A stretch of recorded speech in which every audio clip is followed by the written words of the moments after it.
Hey everyone, you're listening to the official podcast of 4playernetwork.com. Check us out at that address for everything you need to know about our community, monthly giveaways, and nightly live streams. You can even support us on Patreon at patreon.com/4player. And last but not least, you can catch the live recordings of these podcasts every single Thursday night on our Twitch channel. We hope to see you there. Enjoy.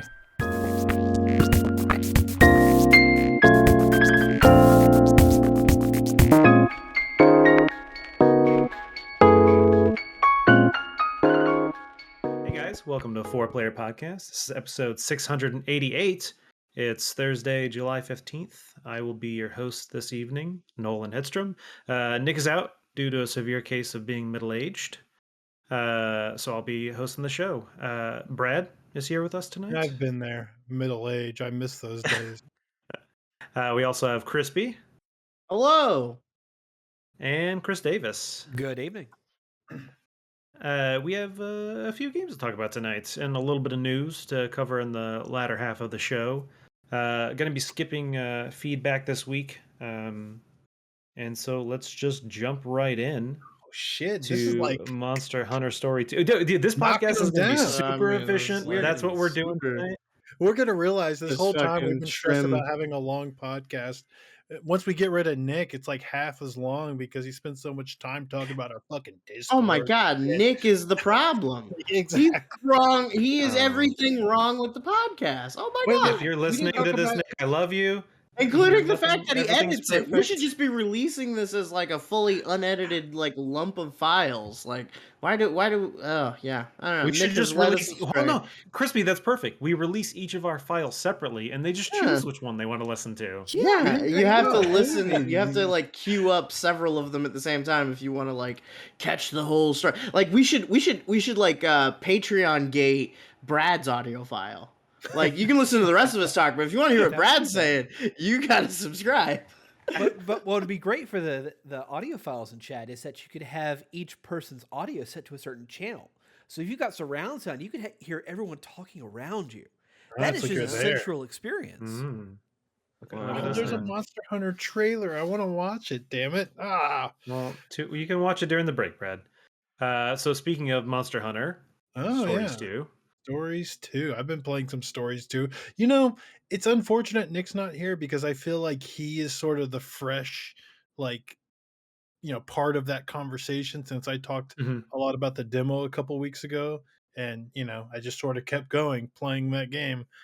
And, damn it, I wanted to. Nick had some like concerns and he was like refusing to read the hunter's notes. And I was going to chastise him of like, no, Monster Hunter's about preparation. You're supposed to read up on the monsters. And I really don't want to have this conversation while he's not here, but I'm going to. I saw him say that in Discord the other day, that he was like, I don't want to read hunter's notes. And like, he's just fucking with us, right? He's just fucking with us on that. That's not like a real thing, right? No, he's being stubborn. That's not no, but I mean, like, he's just dug his heels on this because, like, there's something else about it that's not catching his attention. So, like, it's not the fact that he has to go into the hunter's notes to read something to, like, figure out what's going on. It's that he doesn't like the game. And, like, that's just the thing that he can, like, put out in front, right? Maybe. Hold on. Because that's insane! Because I am actually not very familiar with Monster Hunter Stories. Oh, so I was also going to spend part of this conversation pitching it to you, Nolan. I do want you to pitch it to me. So in that vein, what is the whole like Hunter's Note things? So when I played Monster Hunter Rise, I didn't really look too much into the notes. It was, or whatever the lore that was there. Usually I took kind of the intro of the monster, and then sometimes I guess it would give you kind of maybe a brief description of what they were weak to or something like that. Yeah. And I would just go with that. So what kind of lore and notes are in Stories 2 that you have to read before?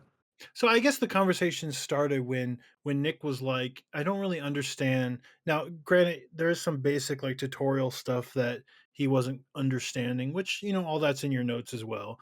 But he was like, I don't understand the order in which the enemies and the monsters are attacking, because this is the Monster Hunter JRPG spinoff, right? It's like Pokemon kind of. You have turn-based battles, there's turn-based combat. But when you make your combat selection, you know, the enemy starts attacking, your team starts attacking, and they seemingly go in like somewhat random orders, kind of like a Dragon Quest game, right? Where you don't really know the order. where everyone's kind of taking their turns. And I was like, well, if you go into the hunter's notes, you can see that, like, the monsters have speed stats, right? A Nargacuga has a much higher speed stat than a fucking Aptonoth or whatever, right?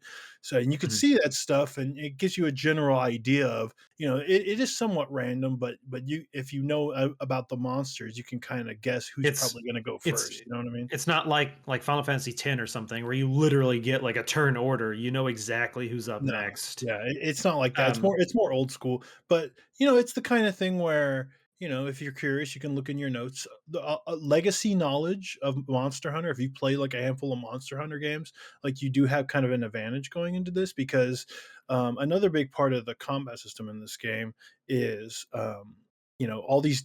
It's kind of complex, right? On the surface, you got this weapon, this triangle, if you will. There's power type monsters, there's technical type monsters, and then there's speed type monsters. And it's like a weapon triangle where speed beats power, power beats technical, technical beats speed, right? it's rock, paper, scissors. It's Rock, paper, Pokemon. scissors, right? On the surface, it seems really simple, and it was a little simple in the first one, but now they have weapon parts, or they have monster parts where you can like target, the tail, target the head, target the claws, depending on the monster. Very much like, and that can have, you can break parts, and that'll create maybe like a down state where you can do critical strikes, and then different parts have different like weapon weaknesses and like strengths, right? Where if you're attacking like the head of this monster, it might be really weak to like a blunt type weapon, which is your hammer or your hunting horn, but it might be resistant to like a piercing weapon or some shit, right? So you're trying to figure out like, what weapon am I going to use, and which attack type am I going to use, and then the monsters themselves have like enraged states and just other kinds of states. Like more complex monsters will have more than just an enraged state, right? Like you fight I fought Zamtrios today, which is like this shark type monster from older Monster Hunter games, and it's a cool fucking shark, but he gets like ice armor and a real sharp like nose in one of his states, and then one of his states will like blow up his stomach, and it'll be kind of like a Tetranodon from Monster Hunter Rise. And these states will have different like strengths and weaknesses, and it actually changes which attack type if you're using. Like power might be good against one state, but once he goes enraged, you might have to switch to speed, which means bringing out a speed-based monster using speed-based attacks with your weapon. And that's where I'm talking about like legacy knowledge of Monster Hunter helps out with that, because I kind of know when I see a Nargacuga, oh, this is a speed type monster, probably just because I fought him in an actual Monster Hunter game. Let me try a technical attack. And sure enough, you're kind of rewarded by having that knowledge. Now, if you don't, all this stuff is in the hunter's notes, right? Once you fought a monster, you can see all the, if you've attacked them with certain weapons on certain parts, it'll update your hunter's notes with like, he's weak to piercing, he's weak to, power attacks. But if you never kind of like look at that stuff, you're just kind of trying to remember it all in your head. And, yeah. How easy is that to do in the moment? And I guess my question in that regard is, thinking of like a JRPG, you're going around, you're fighting random enemies, you'll hit one with fire, and it's like, oh, super effective, and you're like, oh, good, mental note, this guy's weak to fire. But obviously, if you're in a boss battle, if you don't go in prepared, you might kind of be shit out of luck. If it's like, oh, he's weak to something I don't have, so can you change that on the fly? Are all the monsters you're facing in Monster Hunter stories too, like the big ones? Are you fighting smaller ones, like Pokemon? Yeah, you're fighting smaller ones too, and you'll come across like a big one who's with like maybe two smaller ones, so you're kind of maybe like focusing down the weaker enemies to kind of help manage the battle. But like Pokemon, you're going in equipped with like 6 different monsters, right? And you're going in equipped with 3 different weapon types. So it, provided you're not being stupid and bringing all power monsters, you're rolling around the world with all power monsters, you're going to have what you need to deal with the situation in terms of like the grand scope of the battle. It's more about kind of micromanaging as the flow of the battle changes. And that's where like the combat system is a lot more complex than I was expecting. It's a lot more complex than it was in the first game, and what I could even really surmise from the demo. So I'm actually been kind of impressed. I was worried that this game was going to be really easy, and but I haven't been power leveling or anything. I haven't really felt the need. I've just been kind of like like, oh, I do kind of want to get that armor set. Let me go fight one more, Azeros or whatever, right? But other than that, like just kind of going through the battles, the boss battles, they've been pretty tough, and you really have to kind of pay attention. And even when you're fighting a single enemy, it's like, okay, wait, he's in, like Zamtrios, he's in his enlarged, engorged state. Like, what the fuck? Mhm.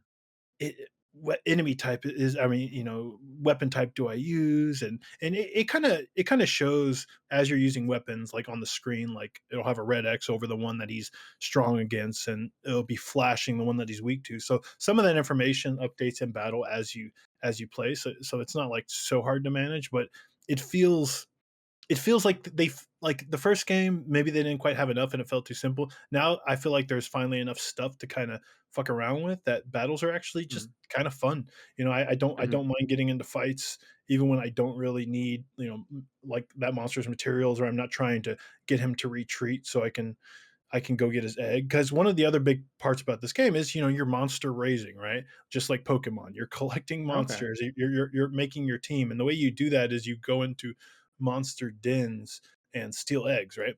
Which is, Mhm. something you do in Monster Hunter proper, not like a lot. They're kind of like, gathering missions, right? But yeah, you see steal eggs, and then you go hatch them, and then you get those monsters and you start leveling them up just like Pokemon, right? One of Hmm. the things you can do in battle is, once they're in a weakened state, you use an item called a paintball, which is funny because in older Monster Hunter games, you had to use paintballs to see where they moved when they ran away from you on the mini So map. leave a trail. Otherwise, Yeah. you lose track them. You like, where the fuck is this monster? You'd be running all over the map trying to re-engage in the battle. So you had to remember to throw a paintball. Well, here they kind of obviously it doesn't work like that in this game because you're locked in a battle. So the paintball serves a purpose of when they're low on health. If you use a paintball, it might trigger the retreat state, and if you get a monster to retreat, they'll immediately run into it'll like literally a monster den will show up on your map, and then you can go like steal its egg. It's a way you can kind of try to track down specific monster eggs, um, Are because there is getting the eggs the only way to get new monsters, or can you yeah. actually like capture them in battle? No, you don't capture them in battle. You steal their eggs, and then they're little babies, and then they're level 1, and you level them up. But Okay. like Pokemon, you just sort of you get team experience after battle. So after a handful of battles, they'll kind of level up to where you can start using them. One thing that's surprising about this game is there's a lot of like procedural generation. Like a lot of those Mhm. monster dens you come across, the little dungeons, it's all procedurally generated, and even the way the monster dens will populate in the world, like show up in the world, they show up in random spots. Sometimes you'll come across a rare den that's like a gold cave, and that shows like, hey, Mhm. I should go into this cave because I'll get a rare egg, and rare eggs will have like monsters with better stats, better genes, and then there's like gene swapping. I mean, there's a lot to do in this game, and I'm surprised how addictive that can be. Uh-huh. So I, Um, I was going to actually ask in regards to you saying, coming across these dungeons, how is the world of this game? Is it a single open world with dungeons you're going into? Is it different islands and areas? Is it like, different areas. You'll come into like a new area, and then like you'll come across a new village, and once you're in Mhm. that village, you'll kind of have the stuff you typically see in a Monster Hunter village, like side quests and then main quests, and you'll kind of be like working out of that village for a while in like a main area, and then kind of going off into splinter areas and dungeons for a while, and then eventually the main story will kind of move you to a new region. Like in this footage, I literally enter a new like snowy region, and I'm coming I'm gonna I don't know if it happens in the footage, but I find my new village, which is going to be my new home base for a while basically. and Hmm. um and yeah, it's surprising how much structurally it feels like a Monster Hunter game, in that where you can just kind of go out into the world and get materials, gather materials, like turn in side quests, or just kind of head to your main quest, which is a lot of encountering new monsters, new boss fights, right? And which is cool because it's a lot of fan service. I hate to call it fan service, I guess, because it's maybe it diminishes the actual quality, but let's just say if you're a Monster Hunter fan, there's a lot to be excited about because every new, you recognize everything, right? And some you don't, Sure. right? Like Zamtrios is a monster I fought, you know, um, just a few times in the brief amount of Monster Hunter 4 Ultimate that I played, but like it was a really cool monster, really cool. I would love to fight it in Rise or World or whatever, but he's not there. And it's cool to come across him and actually fucking get one of them and ride around on one of them because that's Mhm. cool. And the other So, reason it's exciting to get new monsters is because they have different field abilities out in the world. Like this Narga Kuga has the ability to go stealth, which means that I was going to won't be my aggro monsters. question. Yeah. Is can you, like, I guess, ride every monster that you catch, or are there only Yeah. certain ones? Exactly, Mhm. and they all have their own, like, unique abilities, like, Arzuros has a skill, a field ability where he can break rocks, but he also has a Mm. field ability called Honey Finder, which sends out a ping, and it'll, like, show you where all the honey is on the map, right? Just Okay. stuff like that, and, you'll see some, like, repeated ones, but it's almost like Metroidvania style a little bit, where when you're in that first area, you'll see, like, chests on the other sides of, like, rivers, and you'll see Mm, like mhm. chests on tops of little cliffs where you have to climb up vines, but you don't have monsters that can get there yet. But I finally got Mhm. a royal Ludroth, and now I'm able to swim in water, which is cool. And I know if I get like a Congalala or like a Rajang, like a monkey type, ape type, I can climb vines, but I don't have one yet. So I see chests on the top of these cliffs that I can't get. And, it's cool, but it is procedurally generated, so I know the stuff in those chests is probably just a lot of the stuff I've been encountering before. Mhm. But all that stuff's valuable, just like any Monster Hunter game. So it's been cool, and just the presentation and the look. Mhm. There's lots of like all the cutscenes are voice acted, and it's not Monster Hunter, but like it's a new it, you've never seen Monster Hunter like this before Mhm. because there's so much like story and stuff and characters like chatting it up. Anytime that happens in a real Monster Hunter game, you're just kind of like you just want to skip through it because that's not what you're there for. But the stuff here is Yeah. like charming and funny and it's a different vibe, but like if you like JRPGs, if you like Pokemon, if you like, collecting different monsters and just, that sort of thing, and especially if you like Monster Hunter, like there's a lot to like here. It's pretty breezy, it's pretty fun. I recommend it a lot. I think you would like it, Nolan, just because Mhm. you've liked Pokemon games in the past and you've now played a Monster Sure. Hunter game. Same with you, Crispy. I know you've played a couple of Monster Hunter games now, and you know, I fought a Rathian today, and it was like this pissed off, like story enraged Rathian, and it was a boss fight. It was really scary, and he was doing like double tail swipes, like not like poisoning two of people in my party and like doing a lot of Mm. fucking damage. And I was like, of course he's doing it. It's fucking Rathian, and this dude's scary because he's enraged, and now he's doing a double tail swipe. And yeah, yeah. Are you muted, Crispy?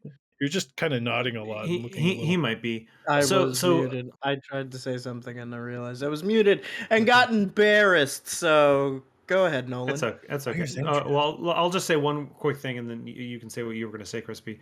That oddly enough, while I've always been a fan, at least from what I've played and in theory of the Yakuza games, it wasn't until Seven, Like a Dragon, that I got really into it because I like the change in combat. I'm Mm, curious as to if my not I don't want to say distaste, because I definitely enjoyed what I played of Rise.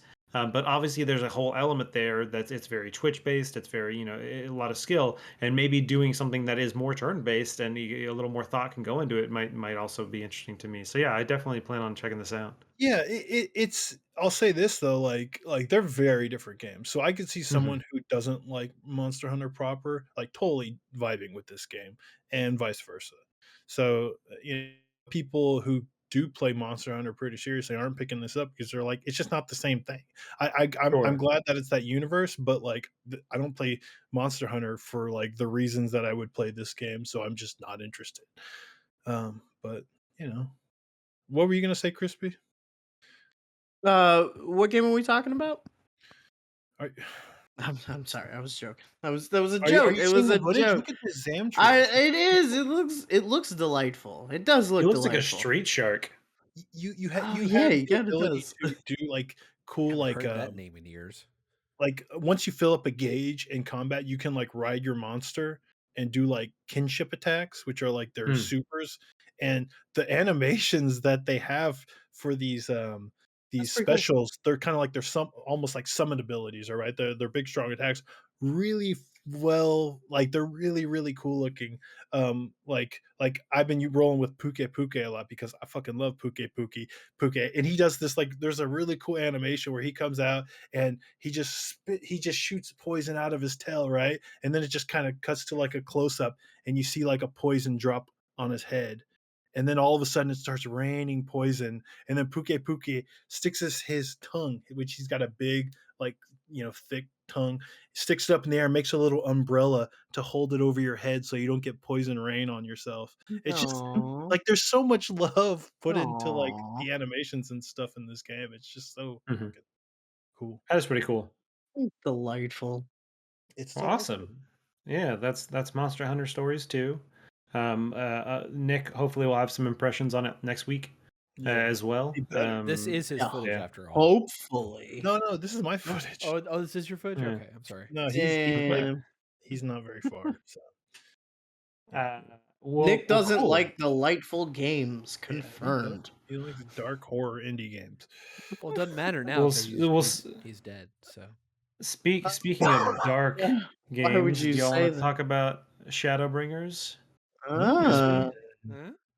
I want Ah. to hear about it for sure. Bring the darkness. Is that what you would like to hear about? Yeah, dude, totally. I honestly, the only thing I know about Shadowbringers is what Chris Davis joked about before the show started, so I don't really know a whole lot about it.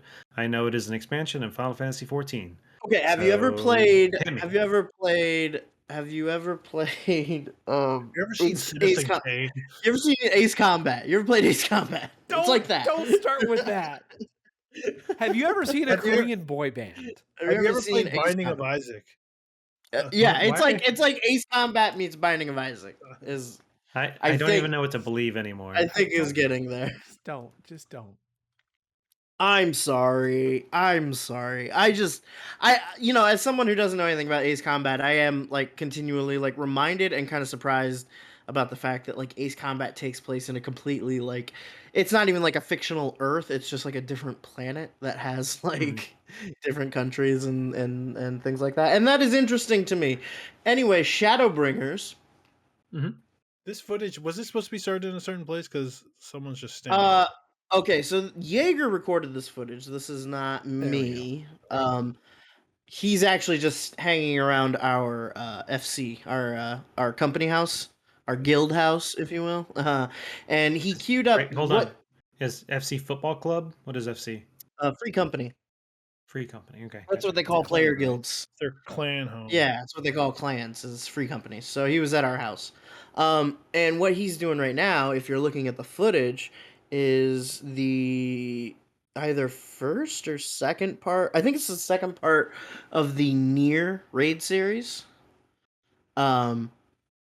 Which is the crossover event that they did with Nier Automata. Which was really cool. I kind of talked to him about this earlier, or I kind of mentioned something about this earlier in that, like, I really like this raid, and I really think, like, this is a cool thing to watch. Like, if you don't know what, modern 14 is like, and you kind of want to get, like, a vibe for it, but it is, like, it looks more like Nier than it does like Final Fantasy. I feel like because you're literally like he's gonna go into like the bunker from Nier Automata. He like ends up fighting big boss. You remember that giant like construction robot that you fight at the beginning Sure. of Nier? Yeah. That's a boss in here that you fight. That's like this huge kind of cinematic battle. That's really cool. I'll tell you this, it still very much looks like an MMO. So all this Nier stuff in this Itchy's Kid asks, I heard all this Nier stuff in the game is canon. And it kind of is. I don't know. Is this a multiverse thing? Is this? It's not. It's not. It's like Yeah. the way that this fits into the story is not a multiverse thing. It literally is just like the fucking like it's literally like you meet these dwarves and these dwarves are like mining through this mountain and they find all these ruins and they end up finding the ruins of like the bunker from near like having crashed into the earth. It is they don't really make an effort to be like, yeah, this makes sense. They're just like it is. This is just what it is. So yeah, I think Norvrant and Earth in Nier Automata are like, I guess, supposed to be the same thing. Why Which is is really weird, but why it's is fun. Shadowbringers the expansion that made everybody go crazy and start, you know, like Well, standing this okay. game like harder than ever before? Okay. I mean, like, I don't want to like give the impression that Shadowbringers is like, I mean, Shadowbringers is the best. I do think like it's probably the highest quality the content has been, but it's not like Heavensward and Stormblood weren't like No, awesome I productions that know, like but I feel people really got excited about Heavensward at the time too. But um, the memes about how passionate Final Fantasy XIV fans were, and or how pushy they were in getting people to try the game, started around when Shadowbringers came out. Really? That's what I feel like. That's what I noticed. Like, they got pushy in like a fun-loving way.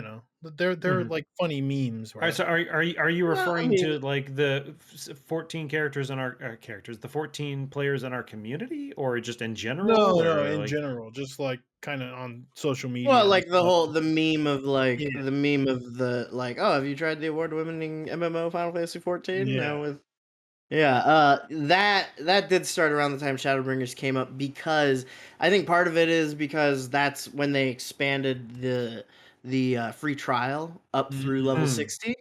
mm. So it was already How- kind of like that on its own is just like, wow, look at this value of like, Question.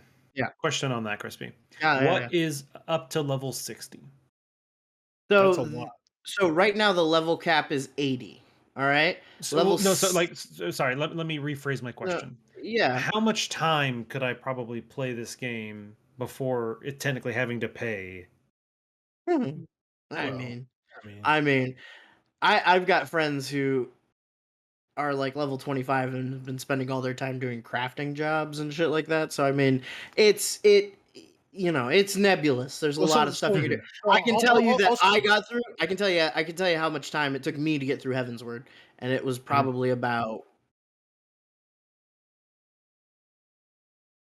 well, let's see. I got through Realm Reborn in something like 70 hours, and then probably another 50, 60. I finally wrapped up all the Heavensward post but content. So I mean, that's it was nearly like like crit pathing it. Well, yeah, yeah, he's throwing around a lot of like subtitles and stuff, but a realm you basically, so right now there's the base game and then there's yeah, 3 expansions. And Mhm. Crispy's finished Shadowbringers at like 400 hours, right? Like mhm, for free, you can play through all of the base game and the first expansion, yeah. which is a lot because you can spend a lot of Yeah. time just playing the game. Yeah. Mhm. I mean, if you're just like, I mean, even if you're just like critical pathing it like I was doing, it's still a lot of content, but there's so much side content that you can get engage into. Um, and you can do a lot. I mean, you can do a lot before they expect you to pay for it. You are kind of missing out on some quality of life things that I feel like, obviously is very strategic on their part. Mhm. Um, but yeah, I mean, you can get a lot out of it. So I think that kind of contributed to the whole meme of like, oh my god, this is a good game and you can play a bunch of it for free. Plus, when Shadowbringers came out, they did another big like rework of how a lot of the classes work. So before Shadowbringers, there was a little bit more disparity in like what was considered like good or viable and what wasn't, and then they kind of just like evened it out. They brought the classes that were struggling up to the level that everything else was on. Mhm. Some by just like some of them like machinist and astrologian, they changed how it worked like pretty significantly, like how their rotations and mechanics worked to make them more fun and more playable. So I feel like at the time when Shadowbringers came out, not only was it like an amazing story, like the story is crazy, um they had improved a lot of like quality of life things, like I was just talking about with the classes, um, and like just kind of the general balance of the game. And there's a bunch of other new mechanics and new, just kind of like new approaches to old things in Shadowbringers. That's really cool. For instance, I mentioned this briefly last time we talked about it. I think I know I at least told Brad about this, but they have a new system called Trust, which is like whenever you complete a dungeon, you can now go back and run through that dungeon again with NPC party members, and they're not just like random NPCs. It's like your friends. So like it even has like a select screen that looks like the party screen of like any other Final Fantasy game, where you see like the portraits of everybody and it has their level and their class, and you can like select who you're bringing with you based on their job roles. So it's like it's really cool. And they add a little bit more like content to those dungeons by running them with NPCs, because these NPCs will do like the fucking thing we love in party-based RPGs, where like they all talk and have interactions based on like what's going on, or like unique interactions that you're not going to hear anywhere else, and like stuff that you're only going to hear if you have like certain combinations of party members with you and things like that. So Sure. there's all these like little the new zones and stuff they added are also fucking gorgeous, but there's a lot of like textural improvement across the board. I feel like Heaven's Word, they were still very much in like damage control of like trying to elevate the game up from where it was. Stormblood, they kind of like had built a solid base and were like starting to experiment a little bit. And then Shadowbringers is where they really went wild, is where they really were just like, oh cool, we can just kind of like get real nuts with this. Look at this fucking UI. I used to like criticize Jagger because he would post like videos and screenshots that had like no UI, and I was like, "Bitch, that's not what an MMO looks like." He's like, "No, you could turn off a lot of shit," but it's like no one plays the game like that. And this is Yeah. when I glance at this, I'm like, "Yeah, that's a Well, fucking MMO wiener." some of this UI, like he's not going to be using any of this bar on the right because that's all just his classes. He's not going to be using these bars on the left because that's all just like emotes. But like the UI elements that he is using is going to be these three hot bars in the center, obviously. The little lily gauge next to it because he's a white mage, and that's the class gauge for white mage. And being a healer, it's important to see everyone's status over here on the left. So I mean, it does look kind of cluttered and kind of busy, but not all of that is necessarily required to play the game. You know what I mean? No, I know. It's just funny But yeah, because it's like you're like, this is gonna look like Near Automata. I'm like, well, well, I mean, I mean, like, if you could and see this through the is Matrix code, it looks like Near Automata. this is yeah. I mean, this is like when they're running around like the fucking control room of the bunker. It really does look more like oh man, they even have like menus in this raid that you can open up, and it's the fucking near interface. It's not. It doesn't look like the Final Fantasy interface at all. And the story is an original story that is kind of related. I feel like I honestly haven't finished it yet, so I don't entirely know where it's going. But it's interesting because it is related to the game, but there's actually like a new near character that they added. Yeah. That is kind of like the focal point of this whole thing. Um, 6D, uh, double D. double D's, yeah, many D's, which is kind of interesting. Um, But I, yeah, I I don't know, man. Like, I'll say this what though, do you like want to? seeing this Yeah. footage is like, so one of my things with MMOs or this MMO is that like I'm super excited to get to this story, to see all the story, to for the story to get good finally when I get to Heaven's Ward and whatnot. Sure. But like this is the shit. But like then I hear that a lot of you spend a lot of time doing dungeons and raids and bosses, and and then they're saying, well, story's going to start happening during that stuff. But like that's the stuff I don't that is like super unappealing to me, especially when it's with a bunch of people who already know where to stand during each attack and all that shit. And I mean, I do think that's intimidating. Like, it took me a minute when I started getting into like serious duty content to kind of decide like whether or not, oh, am I gonna watch a video about this dungeon before I run it for the first time, or am I just gonna run it? And what I landed on was I'm just gonna run it and just try to keep up.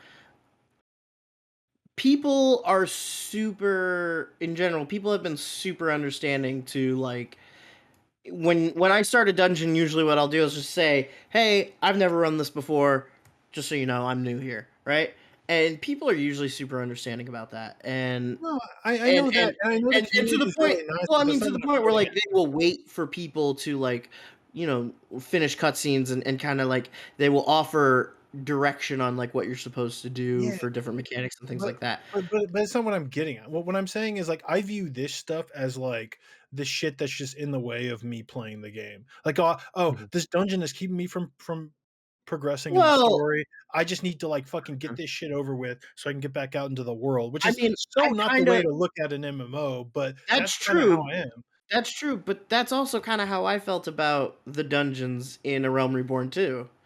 like like like the gameplay becomes a lot more engaging later. It's not Yeah. just the story gets really good and like the dungeons and the raids and the games are like, and the gameplay is really fun now. Now that I have like a complicated rotation and I have like strategies and I have I know my role a little better, and the gameplay itself kind of steps it up a bit to make things a little more engaging. Now, I know you've had problems in the past with like kind of the RPG aspects of the whole thing, right? Mhm. Mhm. And okay, that's fair. I guess maybe if you're calling it an RPG and you're not seeing certain things, that can be disappointing. But I mean, I also think that's maybe as much a problem with perspective. I mean, if you think of it as being like an action game, like your decision points aren't necessarily in like, well, how am I kitting out this specific class? Your decision point is more like, think you've got these like, you know,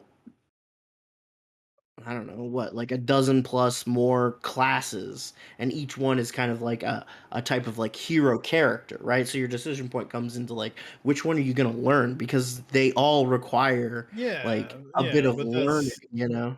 yeah, sure. Hmm. I understand what you're saying. But like I say, I mean, I don't want to get into like my criticisms because I've talked about Sure. that stuff. But I people are telling me that the story gets great, and I kind of just want to enjoy it for the story because I can't obsess over my equipment and the way I build my character and all that stuff. So I want to get to the stuff that I will care about.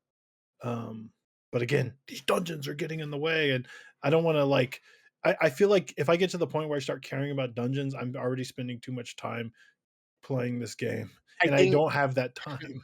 I will say, I know this doesn't mean much, but just take it for what it's worth. I think if and when you do get back in and you start progressing a little farther, the sort of obstacle quality of those dungeons is going to lessen, you know?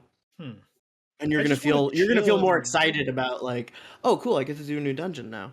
I just Did want to run around the land all day. Damn it! I know, but like the dungeons in Shadowbringers, like I've been pretty positive on this content all around since I got out of A Realm Reborn, but the stuff in Shadowbringers is like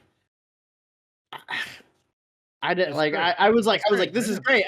This is fine as it is. And then it's just like this new step that I didn't even think was possible, and it's so good. And like there's really interesting like gameplay stuff that comes along with it. Like I started losing my fucking mind because they were getting into these instances, and I think this raid series does it too, where like, oh no, towards the end of the game, like you started getting to the point where like, you'll get pop-ups and tooltips, or you'll get like messages on screen that tell you your objectives and stuff like that.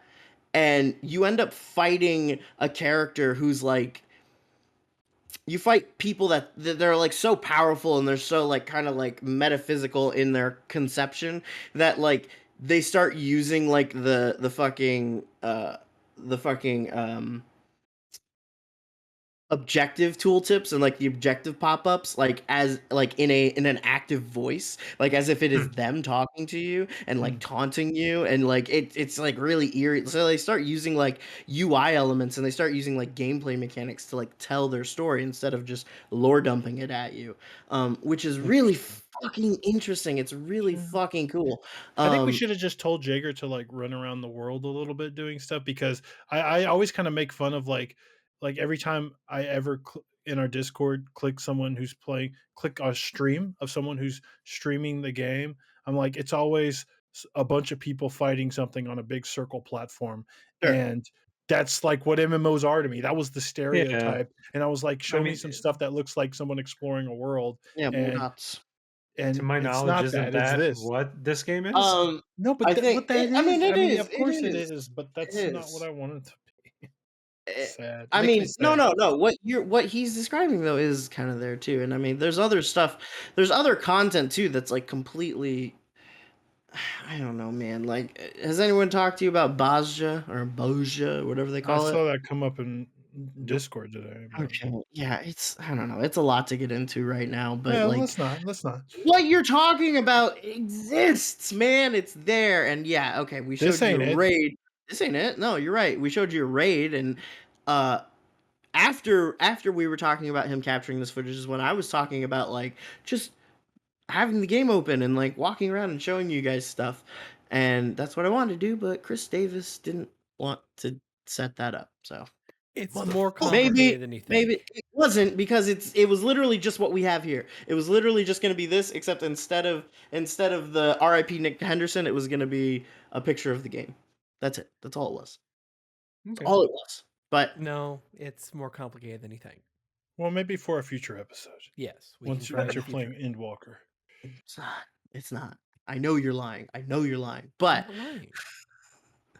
that's all I have to say about Final Fantasy for now. And Best Final Fantasy. I don't know how much more I want to talk about this, because I feel like it's just me going like it's good, it's good, it's good, without being able to give you like too many concrete details, because like I don't No, I I'll don't say even that- know what to tell you. Like I don't even know what to say that will like it'll either be meaningless or it'll be too meaningful. You know what I mean?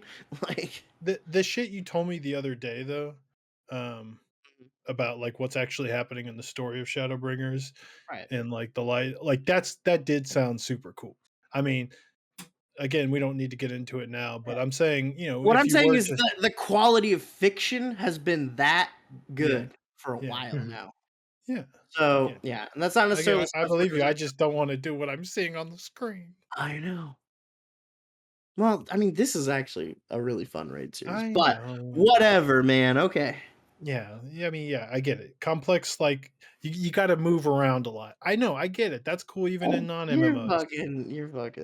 You're fucking wild, man. All You got to right. stand You're in the right wild. place. You got to stand in the right place. You gotta stand on the right part of the platform. It's mechanics. Krispy, thanks for the update on Shadowbringers. Okay. Sounds good. I'm never gonna play it. I'm not gonna lie. But I'm glad you're enjoying it. Brad, one more major game we wanted to talk about. Do you want to tell us about Wildermyth. Yeah, Wildermyth. I think it's Wildermyth. Yeah, I think so so, let's talk about that. This is a cool game. I've had to. It feels gross, but I had to just give money to Steam to play this game. It wasn't on Game Pass. It was. There you go. It wasn't on Game Pass. It's not on my Switch. I just have to I had to give money to Valve. So you're playing this on Newgrounds? That's what it looks like. Okay. First of all, motherfucker, I think the art style is delightful. It's hard once you get into battle and you start moving the camera around. Like the art style works, but yeah, it does have a. If you're the kind of person who won't play Salt and Sanctuary because you're not vibing with the art style, maybe you can go fuck yourself. But that's not what I'm talking about here. Because the art style in this game is actually quite nice. It's just not what I guess people expect. It's not pixels or whatever. So I literally know nothing about this, but okay. first, So looks like a this tactics game. is okay, so yeah, this is a tactics game, but it's not a tactics game. It's not a Brad style tactics game in the traditional sense, right? Like where if you I spend a lot of time in menus, hundreds of hours grinding out like crazy team compositions. It's not really the point of this game. I heard someone kind of plant the seeds on another podcast, and I'm gonna kind of roll with that. Um, but you know how like when you play XCOM Mhm. and you get into you create this team of like a small team of people, and you start to get really attached to them, right? And you go on these missions, and you start stuff starts happening, and you start creating these stories in your head for like what the in that like say like there's one character that misses a lot, right? And in your head it becomes this character, like he's that fucker that misses a lot, right? And he might have a moment in a battle where he doesn't miss when it really counts, right? Like this is why XCOM's cool, because you become really attached to your characters in ways like that, right? Does that make Mhm. sense? Where Yeah. these little mini narratives, and you start to really care about your team members, right? A lot, to the point where when they die, it's like it means a lot more to you than it does in like a unit dying in like an advanced wars game, right? Because you Mhm. now have these stories, these war stories, right?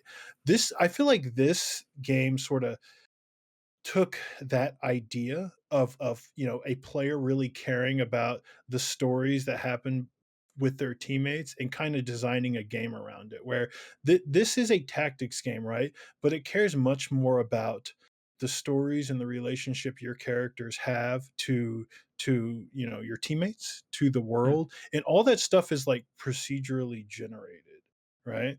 Not Okay. where like the story moments that happen with your characters aren't like it's not like this big pre-written story. It's like little moments, right?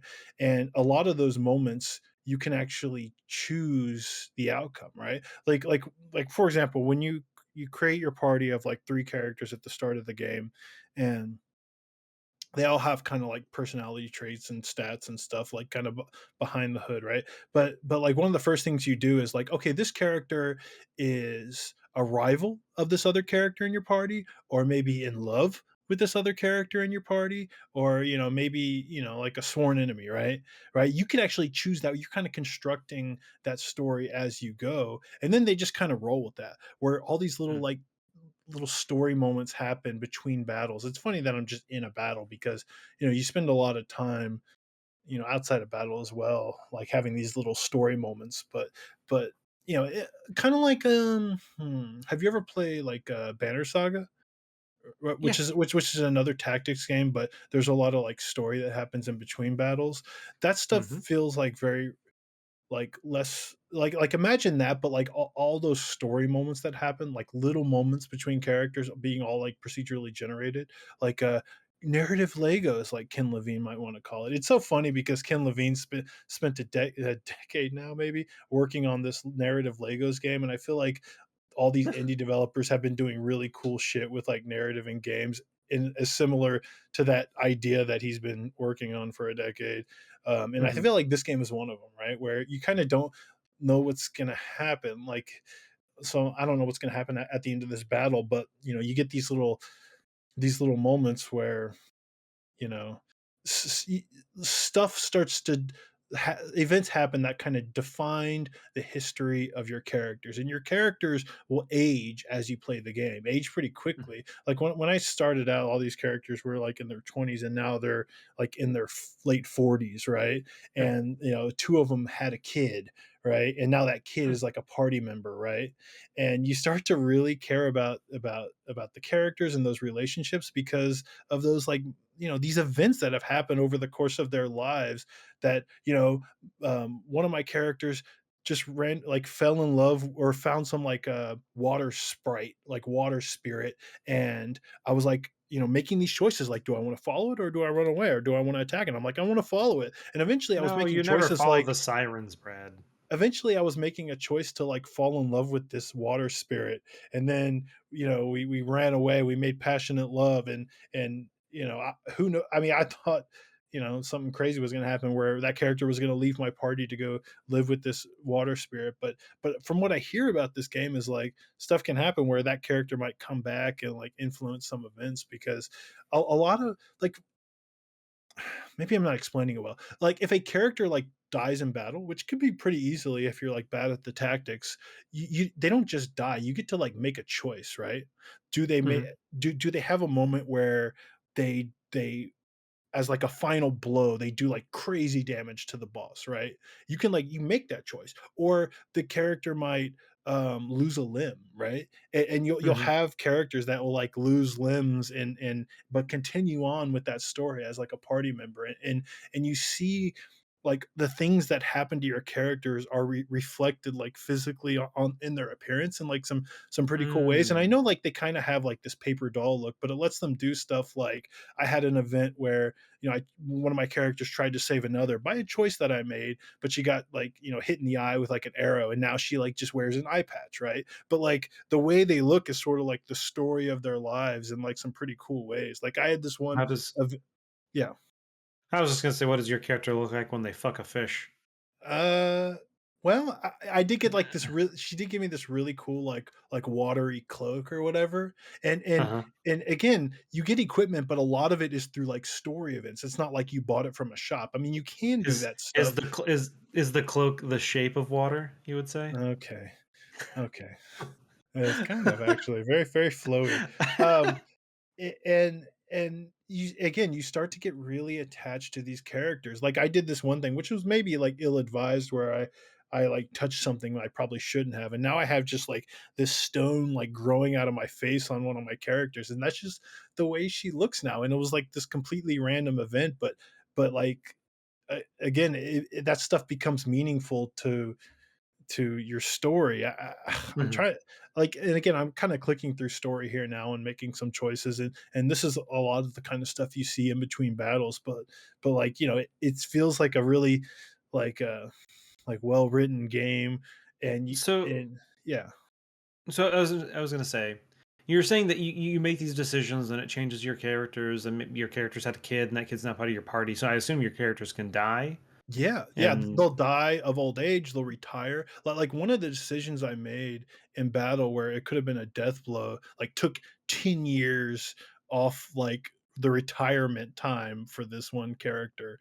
Um, in a bad way, right? Where this character is going Mhm. to leave my party sooner because of a decision I made in battle. But Hmm. yeah, they'll die S- and they'll move on. But So is that a part of the game that are you trying to find new party members before current ones no, are expiring, or it's not so mechanical. Like I have like confidence in the game design of this game to like it seems extremely well made, and like its head is in such a place where it's like I really understand what this game is trying to do, and it's not actually so concerned with like me like losing the game, quote unquote. It's more about the story that it's telling. So if a character does die, like I'm not Mhm. actually too worried about it, because I'm confident that the game is gonna like catch me, keep me from like getting into a position to where I can't progress. Because again, it's not really about that. It's about having that memory of that moment when that character did die, because you cared Hmm. about that character, and because maybe you made that choice in the end. And like again, I'm vibing really hard with this game, and it doesn't have a lot of the stuff I do look for in a tactics game, right? Because like for example, you might find like a cool ring, right? Like as a part of some story event, and you choose which character you want to equip it on. You can't like go into some menu, take that ring off one character and put it on another, because that other character just got a weapon that synergizes really good with that ring. You don't get to make those kind of decisions. They kind of wear what they Hmm. wear, and it's my spear user is just my spear user, because that's god damn it, that's what she is. She's a spear user, and I can give her better spears and maybe change her weapon. But in my eyes, no, she's my spear user, and I'm happy about that more from like a character level than I am from like a mechanical min max level, if that makes any sense. So Sure. like Yeah. even though this looks like a tactics game, this is much more interesting as a narrative game. And I do highly recommend it because again, I'm only like 8 hours in, but it's already doing some like really cool shit. It feels a lot like a kind of like a D&D campaign, how you can kind of get Mhm. attached to your characters and your party in a D&D campaign. Well, I don't know where fucking I was gonna say it Crispy definitely, went. and that's fine, but no, I Oh, was definitely I'm getting here. D&D vibes from this game, in that it does appear, similarly. Oh, you open a door, you reveal, oh, the encounter has begun. It looks like Mhm. positioning has a lot to do with it. You have Oh yeah. someone standing in the back with range. So yeah, it definitely gives me D&D vibes. I will say that the mechanics, like I say, they're kind of like simple, but there is still some neat ideas. Like the mages in this game, the magic users in this game, they use spells, but all the spells they have are from like interfusing with objects in the environment.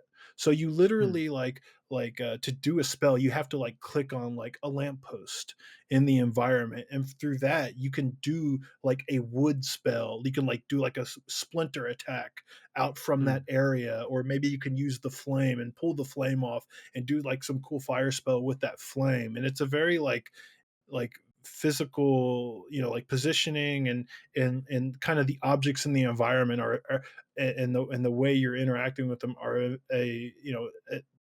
are how you become a successful magic user in this game. And again, it's just a cool idea. I've not really seen magic handled that way in a lot of the tactics games I played. And again, not the deepest mechanical game out there, but there's some neat ideas. And the decisions you make when your character levels up are ones that feel like meaningful. This is not a Hmm. game where you're like you're tweaking percentages to be like slightly more effective. It's like, this character can now plant a tree, or summon a spirit tree in battle, where everyone around it is just kind of like pinned down for a couple of turns, and all of a sudden this character can just do that now.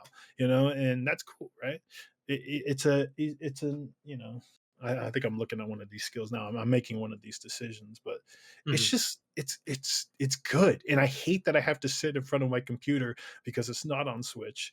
And most indie games come to Switch unless they're not super successful, right? Like Horizon's Gate. I love Horizon's Gate. It didn't come to Switch because I was the only person who played it. And this might be why I get a Steam Boy, right? Or Steam Well, yeah, Steam I Deck, was gonna which say we'll there talk there about might later. be there might be a solution to that soon. Yeah, Yes. there might be. But yeah, it's a really cool game. I kind of honestly I feel like and I want to talk to Crispy about it because I know he played a little bit when it first came out in early access. I did. And he was saying that he didn't quite vibe with it that much, or you were saying something. You Hmm. just you just Uh, didn't I click mean, with I it only yet. I sat down and played it once, and I played it Uh for like 3 or 4 hours, and really yeah. like was impressed. Um, just not enough to go back. I think I got it during like a wave of a bunch of other games, and just Mm, kind of like I something recommend else came trying up. it again. I guess I don't know what's different now that it's out of early access, but maybe kind of go in there with the approach that it's more of a I game do about. really like the storytelling aspect of it, like the part of it where you're like curating your character's stories and things like that. Like I do really like that. Yeah, I mean that's where I think the magic here is. And Hmm. it didn't click with me at first, right? Because I'm like the very numbers guy, and I'm like, well, why is it not letting me do this, change my equipment, from a menu or whatever easily? And it doesn't. But again, I've realized that the game's not kind of about that. And when I embraced what it is, I started to really kind of enjoy it. Again, once I started to kind of just go with the flow and curate it in a way that's not necessarily about winning, but about telling an interesting story, I started to Yeah. really, really care more. Yeah. Even though I started out, my party was like one of them Siri, one of them's Agrius from Final Fantasy Tactics, because those are the kind of characters I make. But then I started like meeting new women, and Hmm. and they have their own names. I'm like, I don't know, who are these people? They're great. And I love these people that I didn't even create. They're like just randos, but I've learned to really love them. You could even go into the settings in Twitch and change their sexual preferences anytime you want. Hmm. So I just have all ladies, and they're all lesbians. But that's the story I want to tell. Sure. Yeah. Well, Except cool. two of them had a son, and now I got a dude. Great. Well, Way to ruin the Sometimes game. that's the breaks. Guess Telling us about Wildermyth, Brad. Hopefully, play more in the future and find out more. Again, Krispy, I think you would really like this, and Nolan, you too. Yeah, it's definitely interesting to me. But now it's time for a quick break. If you're watching us live, don't go anywhere. I'll be back soon to talk about a few more quick mentions, some news, and then we'll get to some questions from our supporters. So thanks for listening.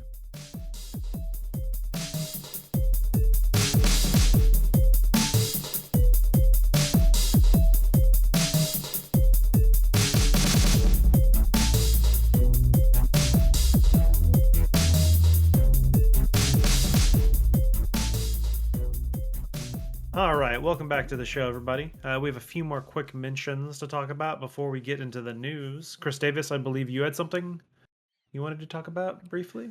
I just wanted to mention that I played through the next-gen update to A Plague's Tale: Innocence.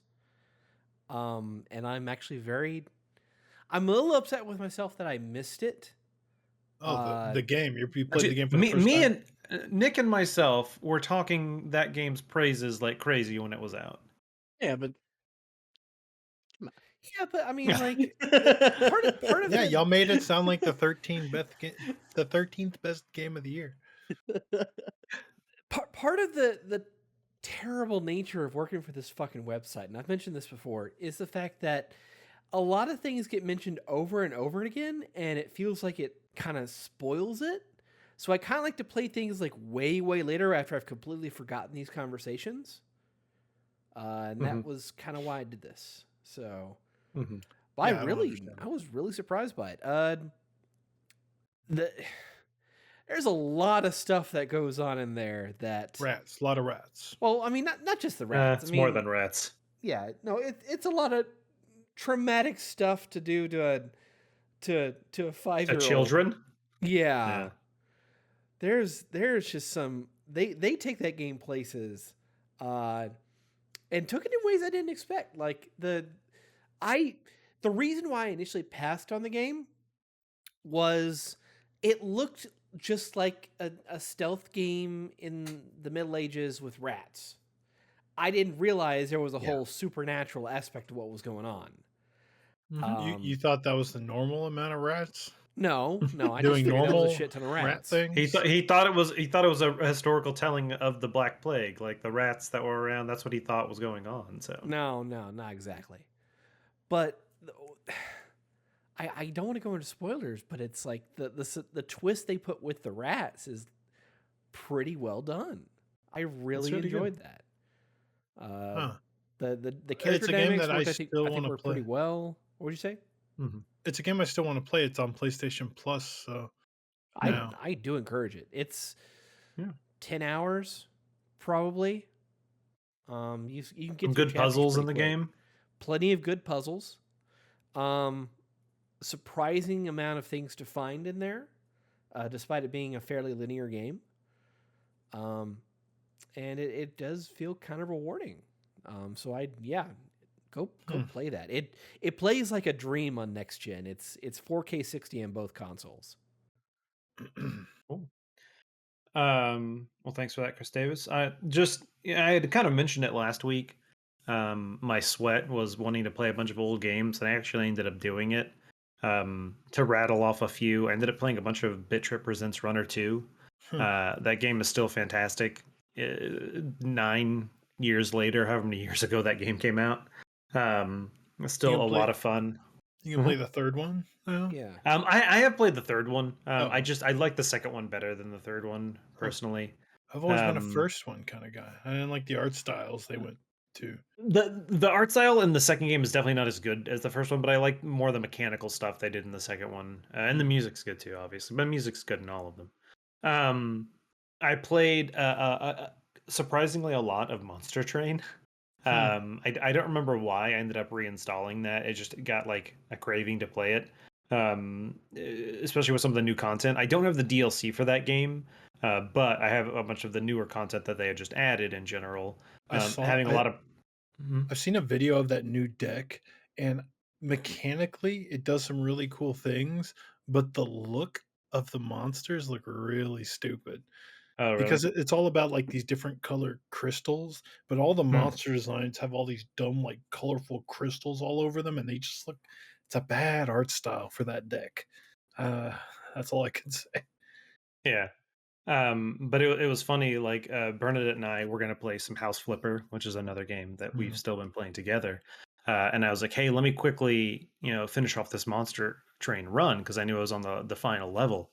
And it was the Melting Remnant, but the newer um, mhm, mhm. champion of the Yeah. Melting Remnant. And I don't know if you ever played that one, Brad, the newer one. It was like the kid, and like Yeah. every time he dies, he gets a permanent boost to his stats or whatever. Um, and I fucking took that hardcore, and so I was killing him over and over and over and over. And then I got an upgrade to him that it doesn't last between battles, but it lasts in that battle. That he gets like 30 extra health every time, or attack every time he dies. And then by the time, and also he was endless, so every time he died, he Mhm, immediately mhm, appeared on the top of my deck. mhm. And then by the time it got to the final round of the final level, he was doing like 280 damage or something each hit. And I had like four guys in front of him, and the first guy had, I think, like 15 or 16 stacks of damage resist.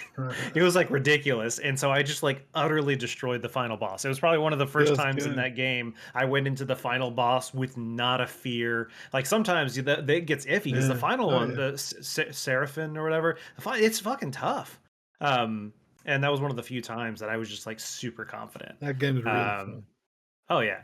Um, but then there was one more game. Oh yeah, Call of Duty. And so, Crispy, to your point in regards to Call of Duty, Call of Duty. I've still been playing it. I would say at least 5 times a week.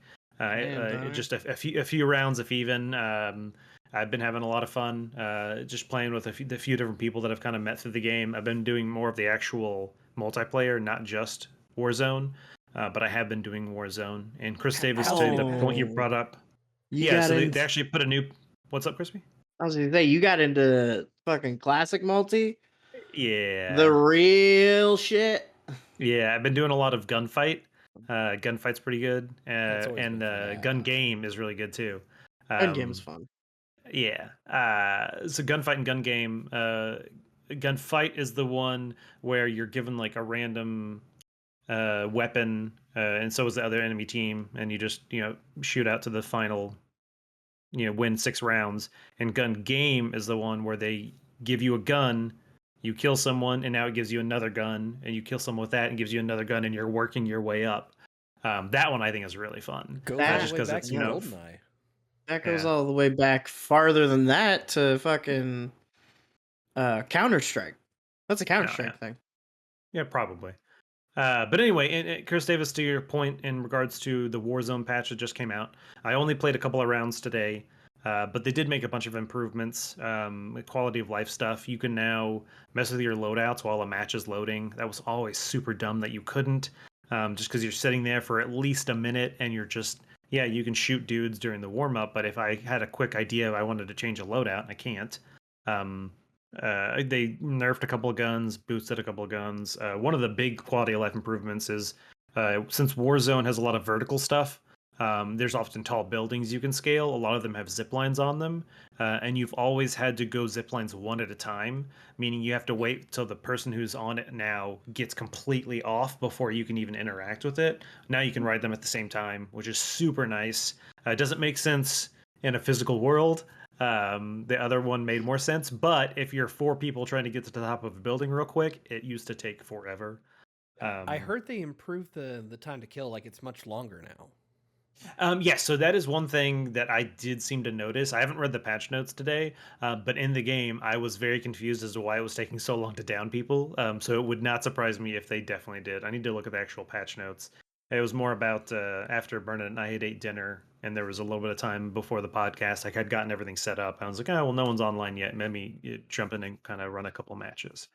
Yeah, Um, I heard that you can really no longer beam people in this. Yeah, I think that's honestly probably for the better. Mainly Definitely. because if someone got the jump on you in the past, you could almost instantly you're done for. Yeah. But now it seems like there's a little more. You can either try to duck behind some cover, go behind a wall or something. So I do like it a little bit better. It's going to change the dynamic of the game. I'm sure a lot of people are going to hate it, but we'll see what happens. How's the? Um, Have they fixed the cheating problem yet? uh, So I hear it's been I- rampant lately. It's been horrible lately. There's been, I say that we encountered 2 cheaters today. I got killed by one. It's one of those things where when you look at the kill cam and then you can follow people if your team dies, that yeah, they're 100% cheating. It's definitely tell they either have walls. You can't always tell when they have walls on, so they can see through the walls, but you can tell when they instantly lock onto people's heads. If people are, doing a dive bomb through the sky, haven't even pulled their parachute yet, and they're getting headshots off on them, they're cheating. It's been pretty bad. And then one of the guys I play with regularly posted a video of somehow people have kind of unlocked like almost like a god mode where they just don't take damage. I don't know how that happens. I try to avoid Jeez. cheating. I just report them and move on. But it does suck. But yeah, so I think that's all the impressions this week. We can move on to the news, and we can they finally announced a Nintendo Switch Pro. It's happening, guys. Well, isn't it just They're an OLED No, I screen? was referring to the Steam Deck. Oh, Yeah, the Steam Yeah. Deck. Oh, good joke, Nolan. I'm sorry. They It's okay. outsourced the Understood it. Switch 4K to Valve, and Valve is Yeah. doing it. Yep. Actually, I think it's going to go up to 8K. Yeah, it when says you dock it. 8K30 is the max capability, but it'll Yeah. also output 4K 120, Yeah, but which is Yeah. insane. why? Because Is that? I why mean, not? is I was afraid Well, I that think this news topic was going to be lots of Valve loving cummies from Chris Davis, and Yeah. no, Wow. I'm just kidding. So you seem very excited, which is good. Yeah, a lot of people are. I mean, so I personally don't plan on getting one anytime soon, but I think it's a great concept, and I think the price range is actually really good. And I think it sucks a lot for the people who are out there who have been kind of trying to develop these on their own. Not with the giant, millions and billions of dollars that Valve has. There's been a Yeah. lot of third-party companies that have been trying to do something, but obviously they don't have as many resources. Yeah. And so they're Razer, coming Nvidia, out with things like that, yeah. exactly. They're coming out with similar things, but they're not $300 to $600. They're like $1,000. And It now all of a also sudden Valve's going to undercut them like fucking crazy. Well, it also sucks for the people who don't have a bunch of money to buy one of these things, because I do really want one, but Well, like Brett, in that the regard, cheap one is 400, and everyone's saying don't get the $400 one. well, so Brett, in that regard, I don't necessarily think it is for everyone, obviously, but it's for, in my opinion, maybe console players who have a really bad laptop or something like that, and they've always wanted a gaming PC, and now they can have a gaming PC that's also mobile. But I mean, it's not a very for strong for gaming PC, right? $600, it's pretty impressive for $600. I thought someone said it was comparable to like a PS4. Well, PS4 as like the baseline for the GPU, but with the RAM and the CPU the way it is, it's been said to be the equivalent of a Xbox Series X, or sorry, Xbox One X. So yeah, like a mid-gen How do people upgrade know that last already? gen. Wait, there's a console called an Xbox One X? Yes. Oh, okay. Yes. So Brad, in that regard, I don't think people are going to be looking at this thinking they're getting a 3080. It's more about the fact that now you have the entirety of the Steam library available on a device that can Yeah. play it fairly but not well. just the entire Steam library though. It's potentially any fucking PC game out there. Yeah. It's a handheld PC with a controller attached, is what it is, which is Basically. super appealing. Brett, how is this not like exactly what you've been wanting though? Well, it costs a lot, and I it doesn't understand have that. Zelda and Metroid on it. I'd rather have a Switch Pro than this, but here's the reality though. Am I going to be able to play like PC Game Pass games on this? I mean, I mean, everything probably- they say they're going to support other game clients, but PC Game Pass is something so tied to like Windows 10, right? This is a I Linux based. I don't know if Microsoft's going to be cool with that. It's one of those things where I don't know. Like you said, it is Linux based, but I don't know. The core. I'm sure someone will definitely be able to hack them and get stuff running. Oh yeah, But it's just so one of those things where the support necessarily might But not be but there. so Like, what so I'm what saying they've is said is that between you can have the Steam OS, which is based on Linux, or you can go ahead and install Windows on the thing, yeah, but and that's you could play your jailbreaking Game it Pass basically, games right? there. But that's jailbreaking it, right? I mean, that's No, not. that's native. That they are working with modders to allow that. You don't have to do anything but install Windows. well, then there you go. Yeah, again, but it doesn't have Windows out right out of the box, right? I mean, that's the whole thing you have to I do. mean, reinstalling an operating system is not the end of the world, Brad. But you can't use their like custom Steam OS if you do that. They said. Oh, Yeah, probably not. the money community is going to find a way around that. I know, but like, sure, sure. This is something I want. I would like to buy one. I want to buy the expensive one. I'm not going to because I don't really have the money for that to throw down for that specifically. But I would use this as like an indie device.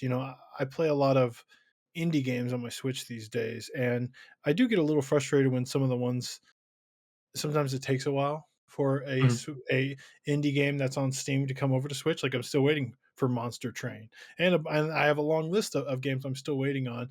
Although more and more these days, you're seeing a lot of indies launch also on Switch at the same time because the Mhm. sales there have been so good for indie developers. But there are indie games that come out on Steam that are not really super successful, right?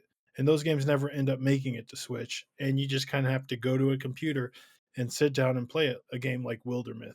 I would love for Wildermyth to be on my Switch, but it's not. I think But of the thing it, Brad. is, I think of it like this. Yes, not everyone will be able to afford it, and I don't plan on buying one right now. But in theory, I own a very good computer, and I play games at higher settings. Um, when I travel, I don't take this with me. But yeah. in theory, if I had this when I traveled, I could literally play, Red Dead Redemption 2 on a tablet while I'm going. So, I have access to all of those games. And it's not just that, my saves too. My saves will, carry anything that's obviously cloud save supported, will carry over. And so I could just play whatever I want wherever I am. That's a fairly interesting That's concept. cool. I mean, I just don't. The way I use it is just because I'm sitting on the couch playing a game, right? And if there wasn't already like so many indie games already coming to Switch, I probably like Mhm. could justify this more. Also, the fact that So hold on, and I get I a haven't lot done of the math. indie games from. I don't buy a lot of games on Steam anymore. I get a lot of games. I play a lot of games from Game Pass or like Epic Game Stores giving you free shit, or maybe you're getting like some bundles through like Humble or whatever, which I guess will Well, end up on Steam. that's what I was gonna say, Brad. Is don't think of it like that. Oh, so it costs whatever $600, right? Well, you're not gonna buy an indie game on Switch for $2. Well, Uh, you know, you'd be surprised. I know some The of them go sales on are sale, actually real but what good. I'm saying is Steam sales are always going to be better than True. Switch sales, You're not wrong. Absolutely. and This is an appealing device. And it's not just like the library. Like I feel like with the touchpads and the touch screen, like there's a lot of indie games that they kind of like awkwardly fit into like Switch controls, and a lot of those don't actually support the touchscreen. Mhm. I play a lot of games like Slay the Spire, right? Being able to just kind of like flick the cards via the touchscreen would be kind of nice without having to, Right. force some sort of like Grifflands was a game I've been playing recently on my Switch, and like the controls, like that's so much better with the mouse and keyboard.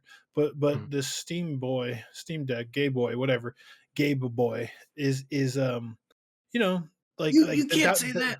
that would be such a nice way to play like a game like that, right? Because I could just For sure. you know touch tooltips or hover over for like notes and stuff. It is a really appealing device.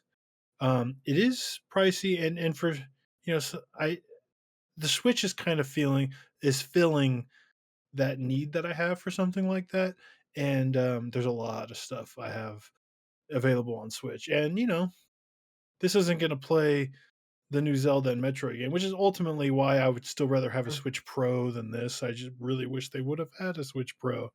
But yeah, it's cool. I'm really tempted to pre-order one, even though I don't want to. Can't really justify buying one right now. But Yeah. Yeah, the only thing I don't like about it is that so there is a dock that's going to be available, and Valve has said that the Steam Deck is going to be compatible with any other laptop deck out there or dock, so you could just buy one today and you'd be fine. But they are selling a separate dock, and I kind of wish it came with it. But you can save money by not selling it with it. Fine, it comes with it. It's $50 more now. Yeah, it's one of those things where not fine. But you also didn't but need. not everyone wants it though. Not everyone wants a dock. So I mean, yeah, I think it's better for them to not sell something to people that they're not going to use when they could save $50. And if you do want it, you buy it No, separately. I understand that. I understand that the majority of the people that are going to buy one of these are going to play stuff on the go. And the dock is more like a laptop dock, and I kind of wish there was just like an HDMI out so you can like plug it into your TV and just go, but you can't, which is frustrating without buying that extra thing. And I don't really, I don't think that was necessary. But yeah, it's a USB-C out based on DisplayPort 1.4. So if your TV supports that, then you're good. Wait, I thought you need a dock though. Well, yeah, I mean you don't necessarily need a dock. You can just kind of plug in a cable that has that USB to HDMI thing going on, and Those you should be good. exist. You don't need to like just plant it into a specific product. Okay. So that's what I'm saying. I'm pretty sure you can do everything without the dock. The dock just adds convenience. Like I think it has like an Ethernet port where you can like treat it like a mouse and keyboard. Yeah. Like I've seen, like I plug my phone into like a laptop dock, and it's like a little PC. Well, the other nice thing about the dock they've shown off is that it's not like a closed off one like the Switch that covers the screen. It like puts it at a bit of an angle and just kind of slides in. So theoretically, you could have the deck in the dock, and you can still play that mobile mode. So that's why would you do that? I mean, for like maybe charging purposes, like if you have something like if you're like near an outlet and you want to play it, you can technically set it on that, and you don't have to hold it or something like that. I don't know. Weird. Yeah. No, it seems like a really cool device. The question is, I mean, I'm assuming this thing would do pretty well. I mean, Valve's obviously put out devices that were like unsuccessful in the past, and then they like basically give them away, like the Steam controller and stuff. Yeah. And then there's stuff, like the Index, right? Have they done a lot of like hardware sales for Index, or is it always kind of been up at the MSRP? It's always been the same price. They've never dropped it. Yeah. Never had a so this is probably going to be a situation where it's always going to be these prices, and I imagine it's probably going to be kind of hard to get a hold of one after tomorrow when the pre-orders go up. So, I wish I could justify it now. It does seem like something that would be super nice. But it's still hard to justify with the library that I would probably actually play on that thing. I would just be sitting around playing Horizon's Gate like an asshole, just play that on my Switch, even though that game could probably run on a TI-82. So I don't know. No, that game's too advanced. You gotta do a TI-89. You know what it is? Somebody said it in Discord today. It was Krispy, I think.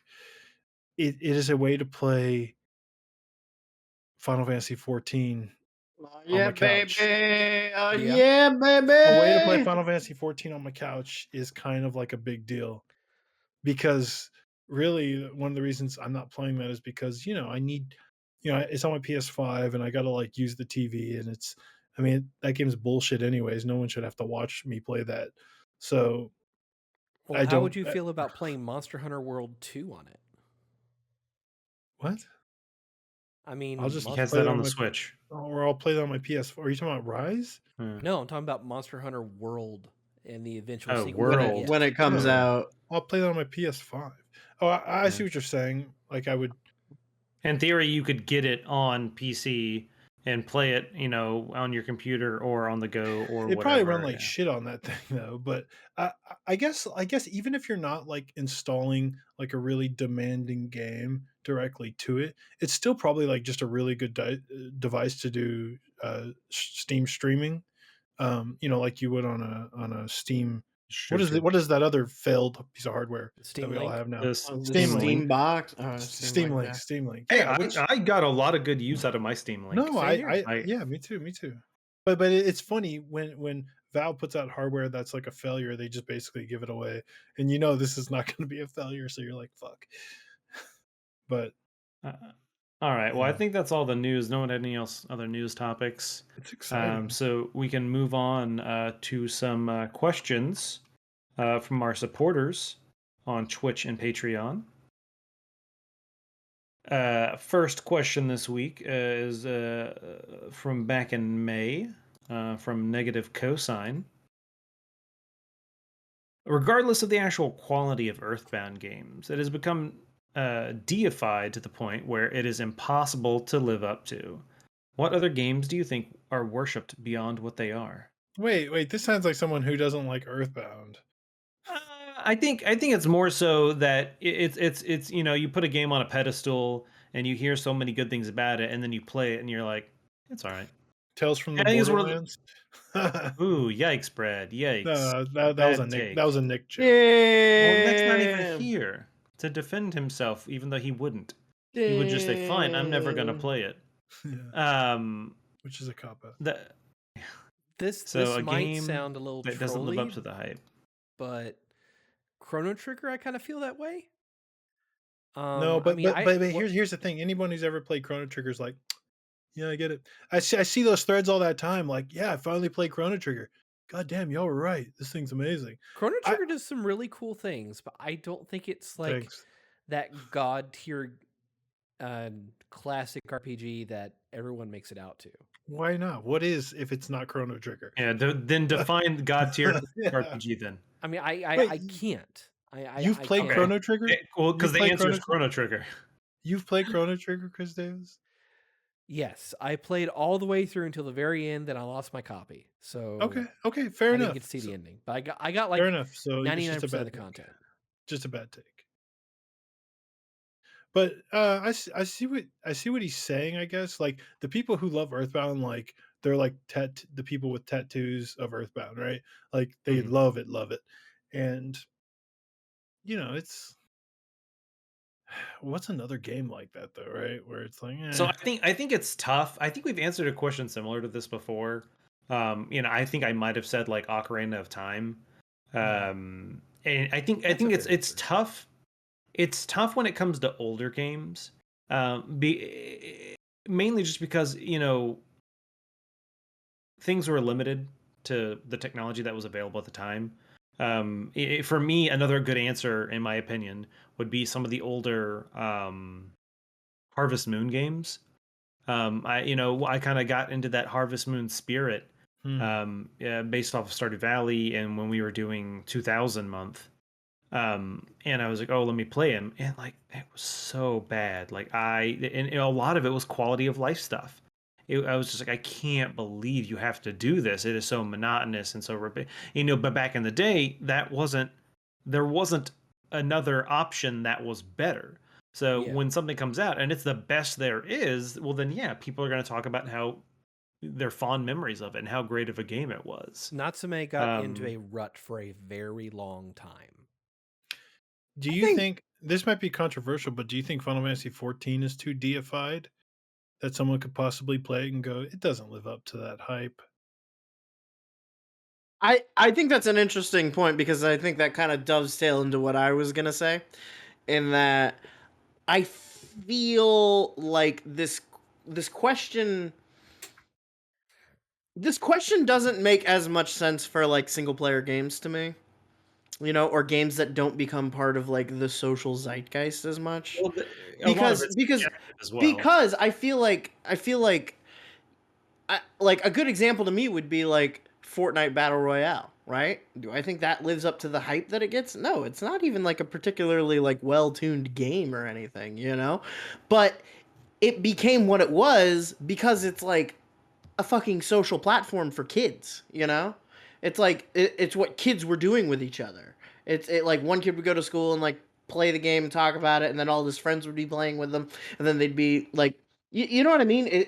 Like those games, I feel like have like online multiplayer games. I feel like have a greater susceptibility to being quote unquote overblown or like overrated, if you believe that's a thing, because there's more social incentive to play them than there is something like Chrono Trigger, you know? Like, sure, Chrono Trigger, you can play it, enjoy it, have a good time, and then I guess be a part of the conversation, but it's not like, you know, all the high schoolers are playing Chrono Trigger together at the same time. You know what I mean? Does that, Well, once again, somebody to help my me point. here? Does that No, make no, no, Saying sense? Crispy, You're saying Minecraft Crispy, sucks. No, I'm Crispy, what saying you're saying- Minecraft's fine, but I think a huge part of the reason why it has had such an indelible like penetration into modern culture is because it is like a social space as much as it is a game. So Crispy, to respond to that, all the high school players or the high school kids or middle school kids aren't playing Chrono Trigger.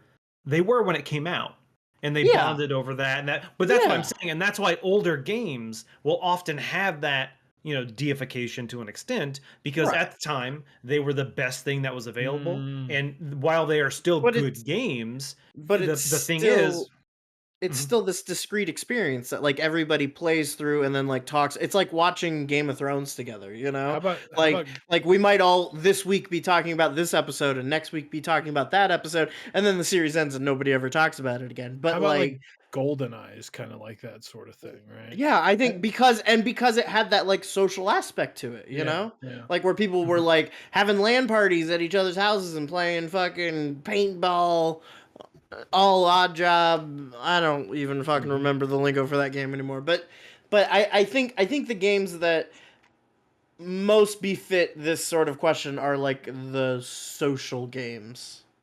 Sure. You know, Among Us. I don't know, you know, stuff like that. Oh, that's a good one. All right, well, so we spent a lot of time on that. Let's move on to the next question, also from back in May, from Ryan, also known as the Hairy Yeti.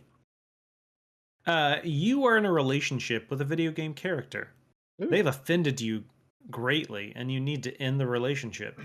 Who are you with, and how do you break up with them? What? Mia does not count, Chris Davis. Wait, do I have to pick someone that I want to break up with? I don't give her the back. Yes, you were in a relationship with somebody, but they offended you, and now you have to break up with them. So who was it, and how are you breaking up with them?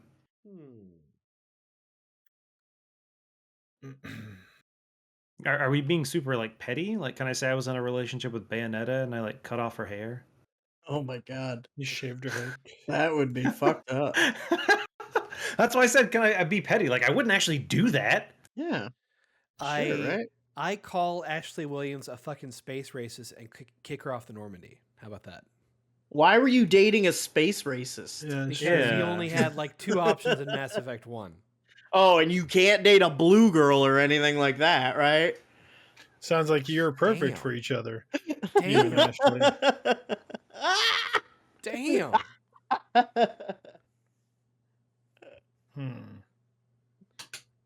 One Mr. Boy says Aerith, but things just kind of worked out. Yep, that's true. Jeez. Harith, you want to come check out this pool of water over here? Just stand very still for like a minute. So pretty. Who's another character? I'm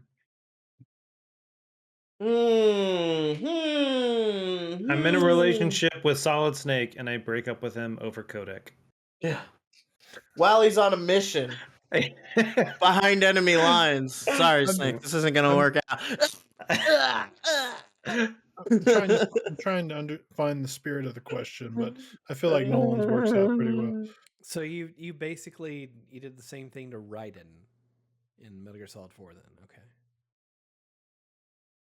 Okay. I don't remember that.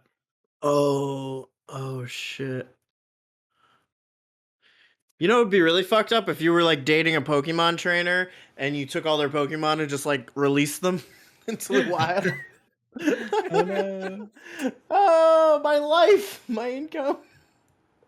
All right. Let's move on to the next question this week from Drunken Merchant. Are there any specific games you replay happily with a guide at hand? Every time I replay the amazing game Final Fantasy XIII Lightning Returns, I use a walkthrough guide to aid me in finding all the side quests. It's more so I can turn my brain off and fly through the experience without too much stress. It doesn't affect my enjoyment at all, and was just curious if you had any specific examples yourself. For me, the Suikoden series, I always use one. like a character recruitment guide, like a spoiler-free character recruitment guide, so I don't miss like recruiting any of the 108 stars of destiny, because you need, typically in those games you need 108 characters, and there's very missable characters to get like the special true good ending, whatever. So yeah. Final Fantasy VII, Final Fantasy VIII, and not Final Fantasy IX, because 9 did not have a guide. What? At Oh, least you in the mean like traditional in I version. mean, Oh, just because because- 9 had that. have you heard of the internet? There's guides for everything. Well, Yeah, and You that's don't what have to the use literally the the official did. guide that tells you to That go was to the guide. internet. That was the Yeah. printed guide. Play It was a online. book that Go to said, this "Hey, go website, online." and enter this code, and Yeah. you'll have Oh, because you'll it have was what you they were want. trying to get people to play Final Fantasy XI. That's what it was. Those Correct. came out around the Yes. same time. They wanted you to go to the website so they could push Final Fantasy XI on you. Wait, not Final Fantasy XI. That wasn't out when Yeah. 9 was out. What are No, you talking 10 wasn't about? even No, out. no. 11 was like 11 came out like early, right? No. came out I after think you're 10. crazy, Brad. There was something they were pushing, but it wasn't Final Fantasy XI. No, but one it Mr. was Boy in like the early days. in chat brings up Binding of Isaac. So I actually used to use Platinum God, which is like a website that you could use to look up items and stuff, because there's so many like items and combinations and all this stuff in that game, and that can be tough to kind of remember what everything does, especially when there's like 1,000 items. Not exaggerating. But actually recently, with the invention of Steam Workshop and stuff, there's actually mods now, if you didn't know, Mr. Boy, that you can install. So when you are interacting with or not even interacting, when you're in front of an item pedestal in the game, it will have a little pop-up that tells you what it is, which is super helpful in games like that. And I would love for more games to have stuff like that. But Brad, to your point, for doing like something like Suikoden, I've done stuff like that before with like some of the Persona games. Not so much for like maybe while I'm on missions and stuff, but more about like, hey, if you want to make sure you're able to An unlock this efficiency character or do guide. this thing, more of like a make sure your things at this point by this, because that's one of those games where it's like there's 10,000 things to do, but certain things you can only do on certain days, and it's like, oh well, I'm gonna go do in Persona 4, I'm gonna go do fishing today, and it's like, oh nope, you can't because it's raining. So a guide can be helpful in letting you know that, hey, it always rains on August 13th. So don't ever, and so you can kind of plan things out a little bit better. So that's something I've used before. It's also why I hate that calendar. And didn't they unofficially announce Persona 6 this week? And I heard rumors. Yeah, I hope that there's no calendar system. that would be God nice. damn it. Anybody have anything else? If not, we can go to the final question for this week. No. That's all I can think of at the moment. All right. This final question we're going to go to from Joshua, also known as White Fang, from Boston, Massachusetts. After the recent announcement by Good Smile, a figure company, of many of their upcoming new figures, many of our wallets will soon be much lighter. What anime or video game figures do you own, or what is a character from a series you would love to buy in a heartbeat? Keep up the great work. I love that one. Second question. We get to show off our toys. No, people have seen the stuff I have. What Yeah. I want are, I mean, there's a lot of shit I want, right? I Of would have course. loved. If I I had would have infinite loved to have money. seen an Advance Wars amiibo announced with the release of the new Advance Wars remake. That would have been nice. Ghostbusters. Oh, nice. That's the not thing. anime. That's a not friend, anime. a friend of mine gave There's this to me. definitely video games of Ghostbusters, Brad. Yeah, I know. Peter And there Pan. was definitely a Ghostbusters cartoon show. There I don't was. really, I don't really have many anime figures or anything, but I collect Gunpla. I have a bunch of Gunpla I've built. I got you one So of those. mobile suits, you did? What's your dream figure though? Like, what's something you do want that does? Oh, you know what? Crispy, Okay, are there? I do have a couple dream figures, but Can I ask you a question before you get into those? yeah, Are there Gunpla of the G Gundam stuff? G Gundam, yeah, Yeah, Gundam absolutely, G. Dude, absolutely, those would be awesome. yeah, for sure. Like every one of them, I'm pretty sure. There's not a lot of good. Well, here's the thing about stuff that I'm looking for is sometimes stuff exists, but they're like really, really nice, expensive statues, Yeah. and I want more like Mhm. sub Articulation. $100 like figurines, right? Or Oh, sub yeah. $80, sub $50. There's not a lot of good Castlevania stuff out there that's not like expensive fucking statues or just really shitty, right? I want like that's why I love amiibos. I've been getting the little Monster Hunter figurines, which are kind of like amiibo priced, and I want more stuff like in that price range for stuff Mhm. that I like. But I as far as stuff that I have, like I have my Final Fantasy Tactics figurines and my Suikoden figurines, and they were amazing that those even existed back in the day, like that you could buy like those figurines for really cheap. Um, Mhm. I I want more stuff like that because the shit's like S- actually pretty high quality. So I would be more willing to buy. Like, first off, I don't really have like any kind of display set up for the few things I do own. I own a couple. I own like a Spike from Cowboy Bebop. I own his swordfish. I own like a Deku from My Hero. I have a couple of video game figurines. I have like a Nathan Drake. I have a Ellie from Last of Us. A couple other things. I have the Metal Gear Solid 5 hand, stuff like that. I think I would definitely be more willing to get more if I had somewhere better to put them, and or I've kind of just never been. I don't want to say it's a waste of money, because it's not. Obviously it's in the eye of the beholder. If it's valuable to you, then sure, go for it. But for me, it's more about like it's just gonna sit there and look pretty.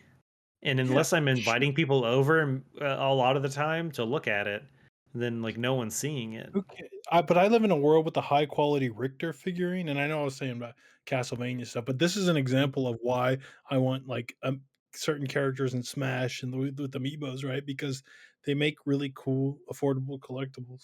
That's But true. That's true. I see what you're saying, especially when you start to accumulate a lot of it. You're like kind of like, what am I even doing with all this shit? I don't even have room to like it.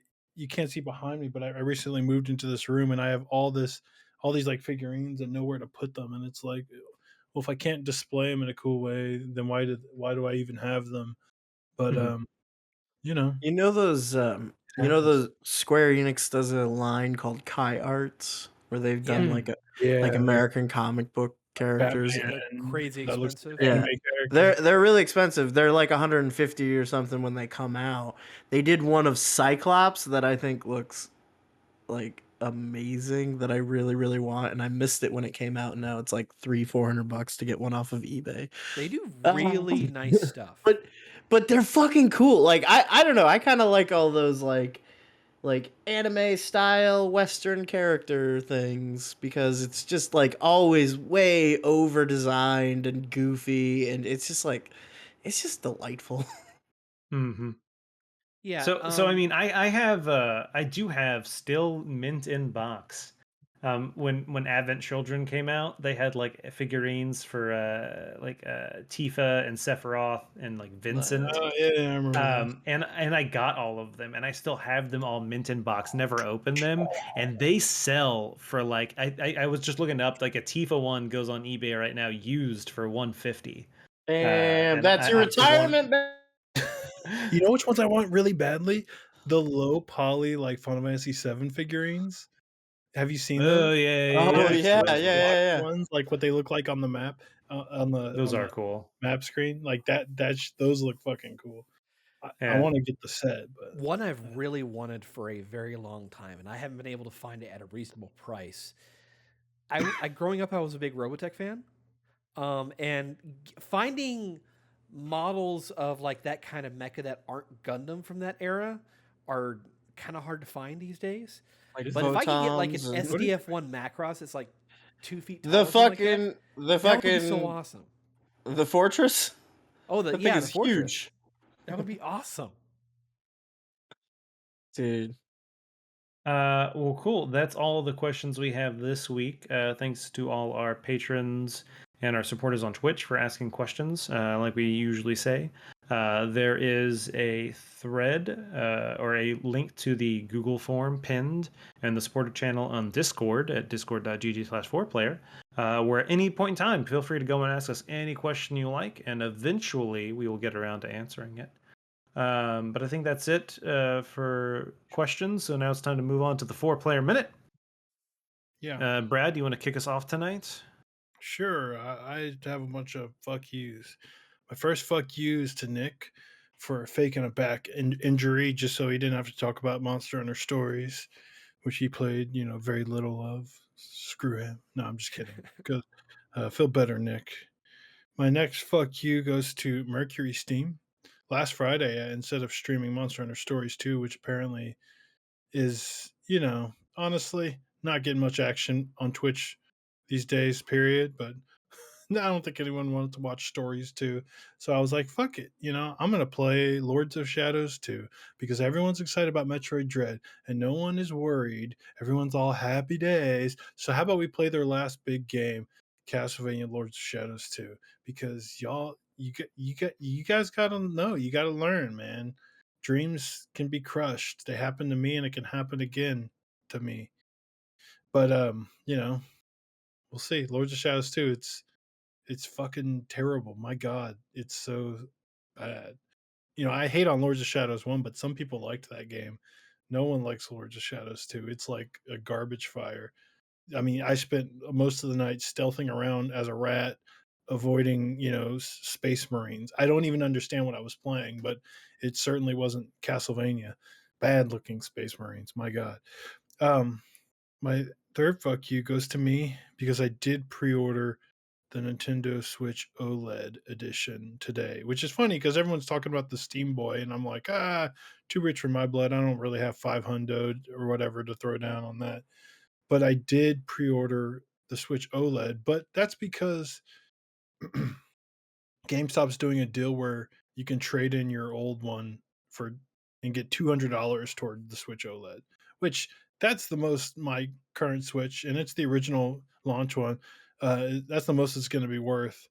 So I play a lot of handheld mode. The extra battery life is something I missed out on the last revision of the Switch, the better battery life edition, and the nice bigger screen comes out the same day as Metroid. It's like almost like it's meant to be.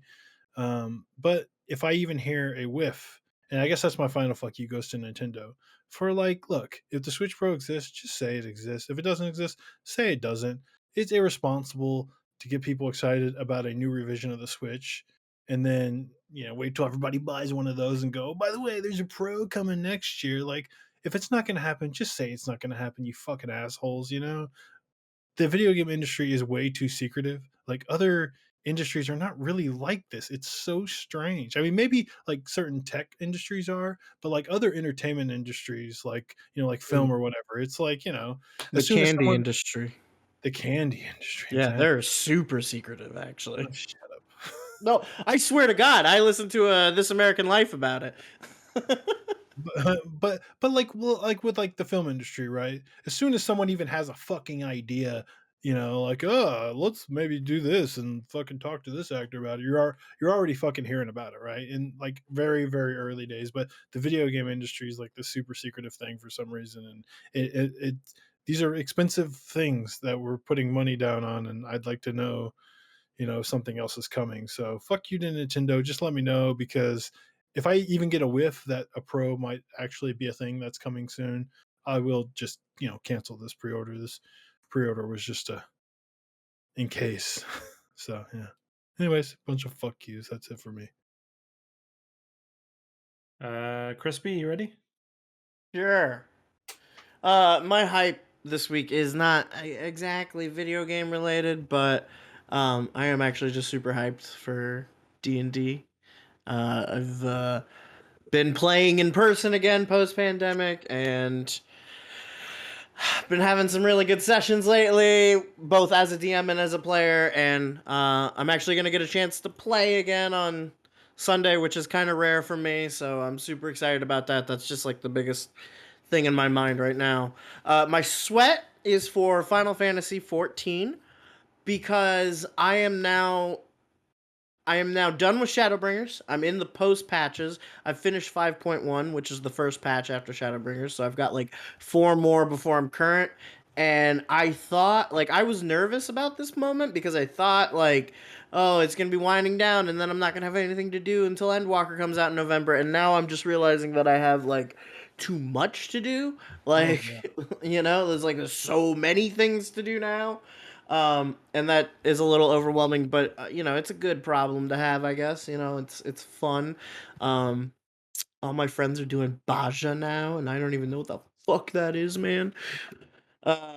My fuck you for this week goes to Chris Davis for shitting all over my creativity and ideas, as he is wont to do. Mm-hmm. Censoring me always. And It's my not thank something you. we can set up in like 10 minutes. It's It's literally the exact same setup we have right now. It's the exact same. It's just this. No, it is. There's more to I it. don't think you understand what I wanted to do, but okay. And then my thank you. No thank yous. No thank yous this week. I'm done. Thanks to Nolan for hosting this fine podcast. Thanks, Nolan, for hosting this podcast in Nick's ill-timed absence. You're welcome, bud. You've been a delightful guest host, and I feel like we have been very efficient tonight. Appreciate that. Chris Davis, your 4-player minute. My hype this week is for Chernobylite. That comes out on the 28th. It's fucking laugh. Get your laughs. No, it's just it's the most Chris Davis thing you could have said. But it's fine. Look, it's Russian. It's fine. Literally today, I finished playing through Stalker Call of Pripyat for the Revival Club. Okay, and that's got the me second most hyped Chris for Stalker Davis thing 2. you could say. And in the meantime, the creators of Get Even are putting out a game set in Chernobyl that comes out in 2 weeks, and it's been getting really positive reviews in Steam on early access. All right, fill out that bingo square. Yeah, fill out that bingo square. There you go. Be happy. Shut up. My sweat goes to a game announcement that came out this week. Relic is officially working on a Company of Heroes 3. It's set in Italy and Africa. It's still more World War II. It's still the fucking European theater.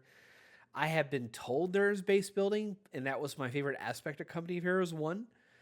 But I bounced hard off of Company of Heroes 2. Like, I don't think I even made it through the 4th mission before I just like, fuck this. It's the Forts mission.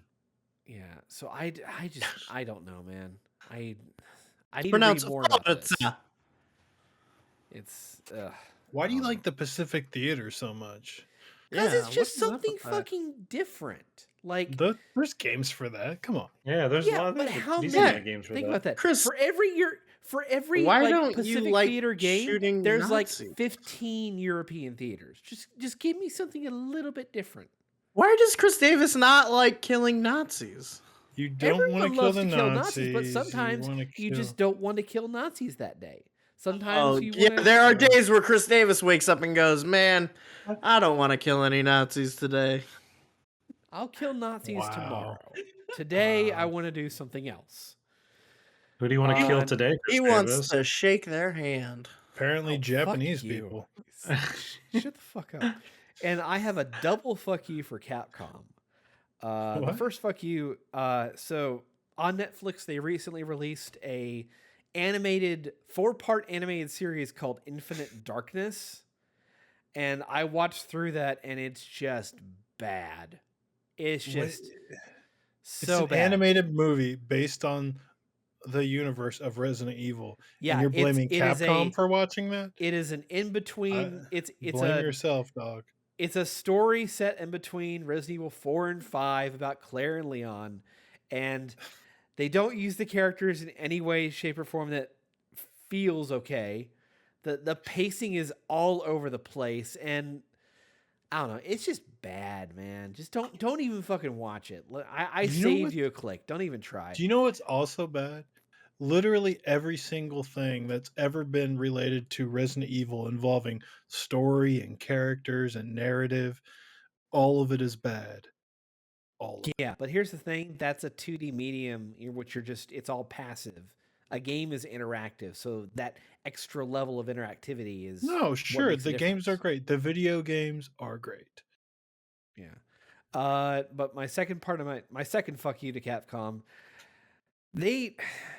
I don't know why they're doing this, but they've announced that they're pushing their multiplayer mode for Village called Reverse back to 2022 based on playtest feedback. And I'm like, your playtest feedback should be to just fucking shut it down and not even release it. Hey, now, have you played it? I've seen enough of it to go like, oh my god, no, never. This What looks is it? terrible. It's so weird. There's such like this disconnect. They don't understand that nobody wants that. I don't. But they keep doing it. They keep doing these multiplayer Resident Evil things. That And resistance these mode Resident they Evil had movies for and Resident stuff. Evil 3, that was supposedly fine. I think that was the best kind of bridge between co-op gameplay and the single player, Resident Evil 2, Resident Evil 3 remake experience. But Can our thank you for this week be for them casting Lance Reddick as Wesker in the upcoming live action Resident Evil let's show? not even talk about that. That would be a third fuck you. Whoa! Wait, you don't like Lance Reddick No, I being like Wesker? Lance Reddick. He's a fun actor. Anything I've ever seen him in, I've always been entertained by. But Wesker's wife. The entire premise of that Netflix series is just more bullshit. Like sure, but Lance Reddick is Walking a Dead perfect clone casting what they're for doing. Wesker. So, I don't know. Anyway, your turn, Nolan. All right, my 4 play minute starts now. My hype is for a Skyward Sword tomorrow. I'm finally going to get a chance to play one of the main stays in the Zelda series that I've never played. I'm excited. I've been hearing a lot of good things about it. It's getting good reviews, a lot of positive buzz about the improvements they made to it, better loading times, quality of life stuff. I've not paid attention to it. The stuff's people are pretty high on it. Sword. Switch. To my knowledge, yes. That's good. Currently on Metacritic, it's an 81, which obviously is not the best in the world, but I mean it's pretty solid. I don't remember what the original one had. I mean, I don't know if like stuff was around back then. But I'm pretty hyped. Like I said, I've been hearing a lot of good things, and I'm finally glad I get to play that game. My sweat is going to go to another remaster. Space Jam is currently a 38% on Rotten Tomatoes. And I don't know if LeBron James just didn't do enough. I mean, Michael Jordan did so much method acting to get prepared for his role in Space Jam. He played basketball for years to get ready for it, and maybe it's just LeBron didn't do enough. I don't know. Is that the Ready Player One sequel? Space Jam? Might as well be. My thank you this week is going to go to the nice people I've been playing Call of Duty with, specifically the random people. I run into a lot of obviously just assholes, and since I've been playing more of the multiplayer, you interact with them a lot more than you do in Warzone. Warzone is just fleeting moments, but in multiplayer they actually say a lot, and a lot of the times they'll be like, "Oh, you suck, you're the worst," and I'm like, you have 3 kills and 8 deaths. You're not that good yourself, bud.